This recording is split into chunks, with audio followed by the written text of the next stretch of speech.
বৃষ্টি সন্ধ্যেতে যদি এরম গরম গরম কাবাব থাকে সাথে একটু চাটনি বা সস তাহলে কেমন হয় বলো তো। তো আজকে বানিয়েছিলাম সয়াবিনের কাবাব। তো এখানে একটা বোলের মধ্যে 150 গ্রাম মতো সয়াবিন 15 মিনিট গরম পানি দিয়ে ভিজিয়ে রেখেছিলাম।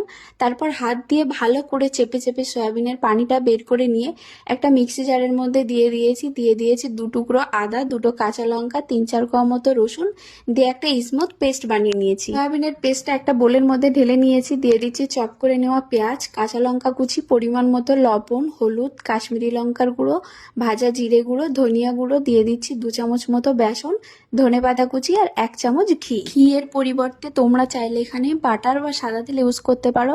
এবার সবগুলোকে হাত দিয়ে ভালো করে মেখে নিয়ে হাতের মধ্যে অল্প একটু তেল লাগিয়ে অল্প একটু একটু করে নিয়ে কাবাবের শেপ দিয়ে নিচ্ছি। তোমরা চাইলে তোমাদের পছন্দ মতো শেপ দিয়ে নিতে পারো।